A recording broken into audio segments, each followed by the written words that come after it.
Hey everybody. I want to talk a little bit about modeling the human head. This is going to be a very, very basic intro. I find that a lot of newbies try and model a human head and then their brain is very good at telling something is wrong, but not very good at telling them how to fix it. So that's a really awkward place to be in, and I've seen a lot of people decide to stop trying to model human heads because they couldn't get through that phase.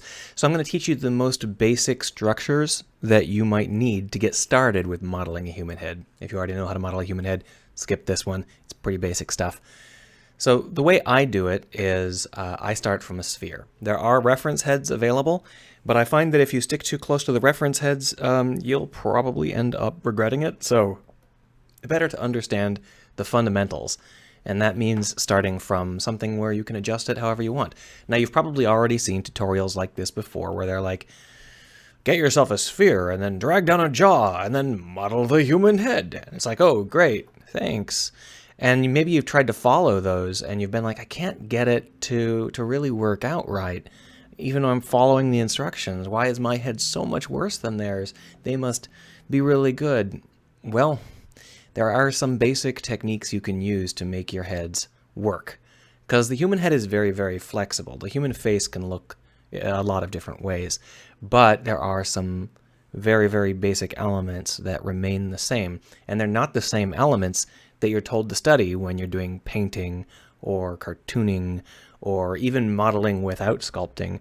These are very, very different sorts of approaches, and that means that what you have to learn is a little bit different. So what I'm going to go ahead and do is paint some stuff on the human face to show you how I do it. So when I am thinking about how to model the human face, I always think of it in terms of having a plane of the face, but it's not the exact same plane of the face that you might be familiar with from 2D art. Instead, it's more like the skull, the top of the skull here.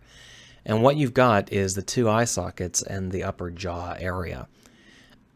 This is going to be flat. It's the plane of the face. And that's the most critical element that you have to understand. The other things that you're going to want to understand is that at the edge of your eye socket here, there is a seam where the top of your skull and the bottom of your skull fuse together. That produces the distinctive look to the edge of the face when you're in three-quarter view, and it's something that you're going to want to know how to do, because otherwise your faces are going to fall apart, especially with your eyes. So let's go ahead and, with this in mind, let's talk about how to make this into the face we're trying to make. One of the biggest problems is that this is egg-shaped, and the human head is not egg-shaped, it's human head-shaped. So what we want to do is squash it down so that it's not really egg-shaped anymore. Something like this is actually much more useful to us than the egg shape. And then we'll just go ahead and, you don't have to repaint this, I'm just repainting it for the sake of the tutorial. But basically, you got like a Green Lantern mask going on here, right? And what we want to do is make sure that this Green Lantern mask is flat. And boy, is that not flat. So we'll just go ahead and pull it out until it is flat. Nice, big, wide move brush, right? Yep. Nice and flat, right? More or less. Now, the key here isn't that it has to be absolutely 100% flat. It's just that it has to be substantially flatter than round. It's very easy to make something more round. It's very hard to make something more flat. So pull it forward, and now you've got this sort of setup. And it looks very silly at this point, but just in a moment, we'll be able to turn this into a human face. And the way to do that is to carve out the eye socket. Now, this crease here is important, so we'll just carve that out first so that I can show it to you. But this is where the top and the bottom of the skull fuse together, and it gives you a distinctive crease in your skull. And you're going to want to make sure that you understand that that exists. It can look different depending on the person that you're building, but it's always going to exist. And if you don't have it, it's going to look wrong. And a lot of people who come at this from a 2D or anime tradition, they don't really understand that that needs to exist. The other thing that needs to exist is the eye socket. Now, the great thing about building with this approach is that the eye socket will automatically work. It doesn't matter whether you're doing a deep eye socket or a shallow eye socket. It doesn't matter how bad you are with your brush, this eye socket will fit eyes perfectly. So we'll go ahead and stick an eye in there just for the sake of showing you how easy this is. In another program that's not this one, you might have a different approach to putting in eyes, but in this case I just split it apart like this, and then I can move it back like this. I move it wherever I want in the eye socket, depending on how wide or narrow I want the eyes to be. And it's going to fit more or less fine right off the bat.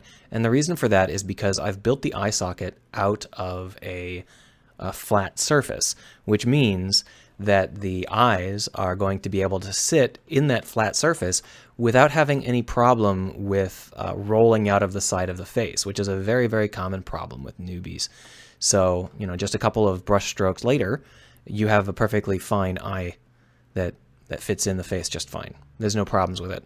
And you can adjust it however you want to make it however big or small you need it to be. If you're going full anime, it might be a little bit difficult just because their eyes are not actually round. But you get this setup where this basic facial structure can support all sorts of different eyes, wide set, narrow set, big, small, high, low. It all works. And then what you want to do is build the rest of your face, because now what we do is we put on the flesh that's above these bones.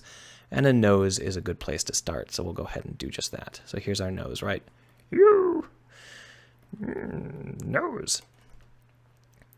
And I don't worry too much about the exact shape of the stuff at this stage, because I'm just trying to get the basic flesh on.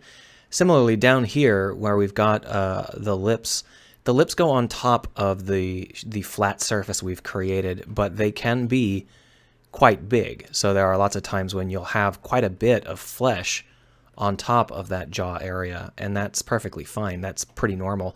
So although there is a plane of the face, the lip area might be substantially in front of what you originally considered the plane of the face. But still knowing that the plane of the face exists will be a big help in actually putting it together. You can also create whatever sort of jaw you want. And if you are the sort of person that likes to have a neck, you can go ahead and draw in a little neck and then pull it down so that you know where that is going as well. Ooh, that's a very narrow neck. Try that one more time, shall we?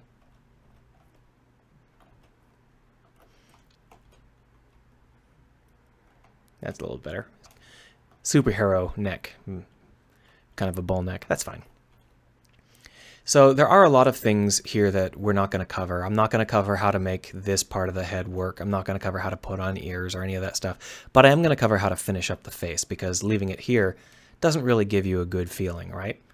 So what we're going to do is we're going to switch over the damn standard brush. The damn standard brush is something that people, for some reason this is stuck on the screen. People in ZBrush use this all the time, but it's not something that you see outside of ZBrush very much. But you can use similar brushes, whatever sort of crease brush you can get away with, to draw in whatever sort of lips you'd like, right? And basically, you don't need to do very much at this stage. We're just trying to get a feel for the face. So I'm just drawing him in enough to get a feeling for how I'd like this guy to look. And I'm going to give him some big jowls. So I've given him this big area down here, and then we'll give him these heavy jowls. And we'll use the clay buildup brush for that a little bit later. But we also need to take into our brain that we have a couple of other details about how the flesh of the face works. And one of those details is where it hangs. The flesh of the face hangs from the face. And in particular, the most common area for us to want to have creases is here and here. This strip is one of the most underutilized parts of the human face by newbies. Newbies don't seem to understand that that is going to be a critical set of creases. Even if you don't use those creases as, permanent creases, you don't want it to look old, so you just fade them away.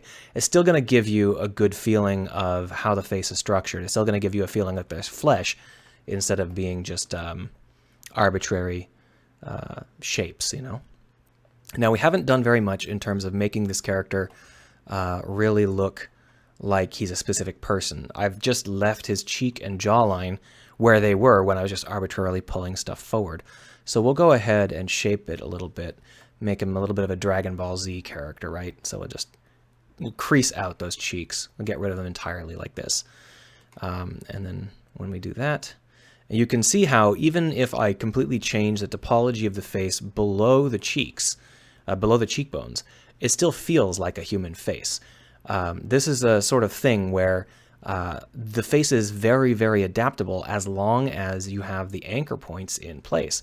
And the anchor points are here and here, right? You can pull things out, you can push things in, you can reshape it, you can make them hilariously wide or hilariously narrow, but you can only do that as long as the plane of the face still exists. And this is the plane of the face. And you can see that the brow and the cheek aren't quite lined up because I've been adjusting things.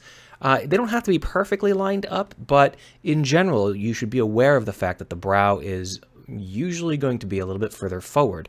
It depends on the exact kind of character you're building, but for a superhero character like this, we want the brow to be prominent, and that means we're going to have the plane be tilted a little bit like this rather than like this, and that's fine. There are lots of other things we could do to make this face better, but I think that that's fine for showing you the basics of how to build a human face. Just a real quick tutorial on how my approach is, what my approach is, and I hope you enjoyed it.